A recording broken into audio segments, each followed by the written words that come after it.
A pedido da Polícia Federal, o ministro do STF, Dias Toffoli, pode virar alvo de investigação sobre supostos repasses ilegais que teria recebido.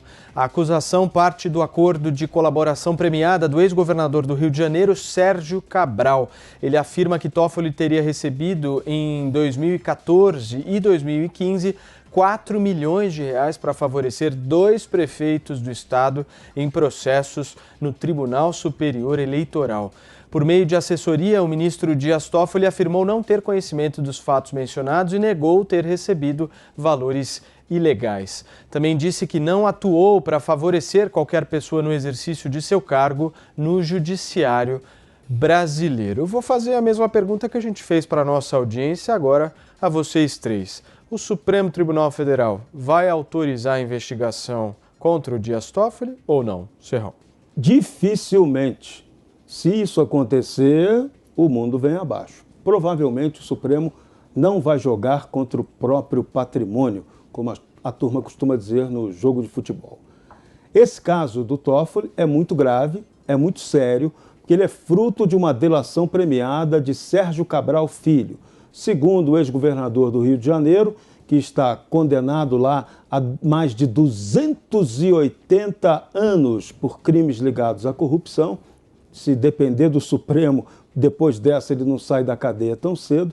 Cabral alega que o escritório de advocacia da mulher de Dias Toffoli foi quem teria recebido 4 milhões de reais daqueles políticos do estado do Rio de Janeiro para facilitar decisões no Tribunal Superior Eleitoral, na época então presidido por Dias Toffoli, para beneficiar esses políticos, receberem seu perdão e não terem a perda de direito político. Isso é muito grave. Isso aí tem que ser apurado com toda a seriedade. Agora, é uma delação, é um fato inédito na história do Brasil que a Polícia Federal peça permissão ao Supremo Tribunal Federal para investigar um de seus 11 membros. Isso é mais um capítulo na grave crise institucional brasileira, naquilo que nós estamos chamando de guerra de todos contra todos. Nesse caso, até parece uma resposta meio indireta do governo Jair Bolsonaro, do Poder Executivo, dando um troco no Poder Supremo.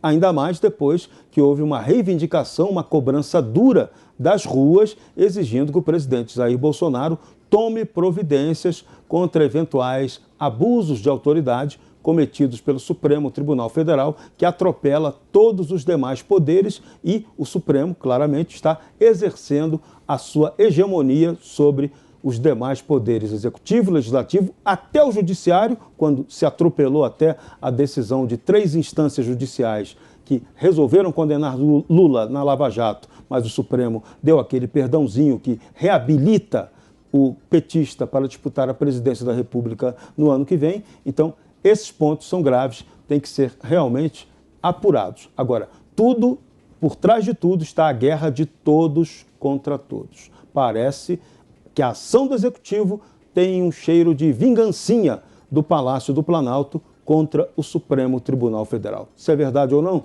o tempo vai dizer. Muito bem. Amanda Klein, o que você acha?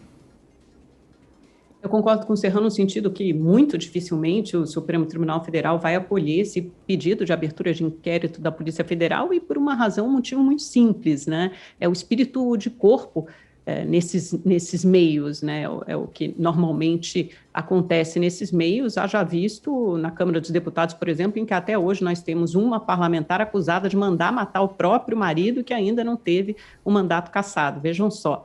Então, essa decisão, melhor dizendo, está nas mãos do ministro Edson Fachin. Só para a gente relembrar um pouco, na verdade, o Sérgio Cabral, que já foi condenado a mais de 300 anos de prisão, fez isso como uma complementação da delação premiada dele, né? Ele falou dessas tratativas com a Roberta Rangel, via o escritório da Roberta Rangel, que é mulher do Dias Toffoli, pagamento desses 4 milhões de reais em troca de pareceres positivos aí nesses processos de 2 prefeitos do Rio de Janeiro. Agora, o Cabral disse até que teria como prova uma agenda de encontros com os envolvidos e também contatos telefônicos feitos com esses envolvidos. O ministro Dias Toffoli, obviamente, nega tudo. O mais estranho é que o Cabral fechou esse acordo de delação premiada, foi um pouco parecido com o caso do Palocci, né, que fechou o acordo de delação premiada com a Polícia Federal depois de ser rejeitado pelo Ministério Público. No caso do Cabral, o acordo de delação premiado foi rejeitado pela Procuradoria-Geral da República, pelos procuradores do Rio de Janeiro, e ele conseguiu fechar esse acordo com a Polícia Federal.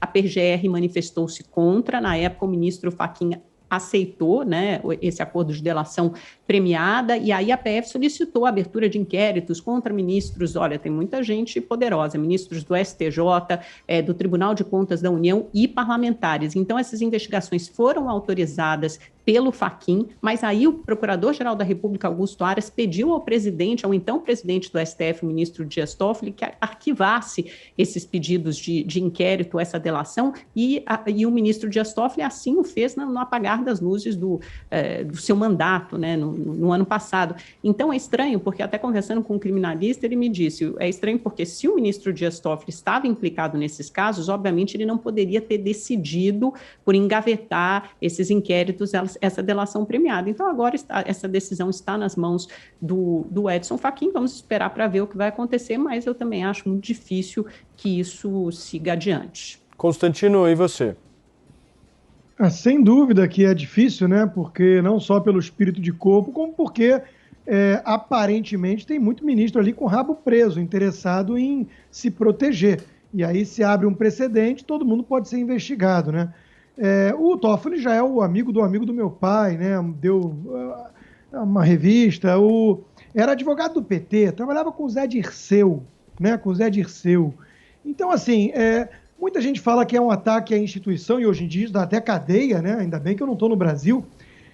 Você falar de fora STF, não é ataque à instituição, pelo contrário, eu acho que talvez essa expressão esteja mal colocada, né? É salvar o STF. Nós precisamos lutar para salvar o STF dessa composição. 7 dos 11 ministros foram indicados por uma quadrilha criminosa disfarçada de partido, que é do Foro de São Paulo e que defende a ditadura venezuelana. E sabatinados por um Congresso sobre mensalão e petrolão. Então isso tem que ser levado em conta, né? Tem ministro que quer legalizar maconha e demoniza a hidroxicloroquina, enquanto quer empurrar a história e faz live com imitador de foca. É tudo um show de horrores, né? Esse Supremo que temos é uma vergonha não só nacional como mundial, né? Então não é atacar o Supremo Tribunal Federal, fazer esse tipo de constatação, é defendê-lo desses ocupantes, né? Veja, o Sérgio Cabral, né, ele fez um monte de delação e tudo, claro que tem que provar, tem que apresentar evidências, provas, mas a gente sabe, né, no Rio de Janeiro e na Lava Jato do Rio, que a coisa começou a dificultar, a encontrar resistência, barreira, obstáculo, quando ficou claro que ele estava ali entregando cabeças do judiciário. É o que ficou faltando na Operação Lava Jato. Eu conversei com membros da Lava Jato que me contaram isso. Chegou a empresários muito poderosos, a políticos, a ex-presidentes, e foi. Quando chegou no Poder Judiciário, a coisa deu uma desandada, né? A reação foi mais forte. Não é à toa, é uma blindagem do tal sistema, do mecanismo, né? Mas eu insisto, né? O mais bizarro de tudo isso, né, é alguém como o Toffoli ser ministro do Supremo. Isso, para mim, já é o escândalo.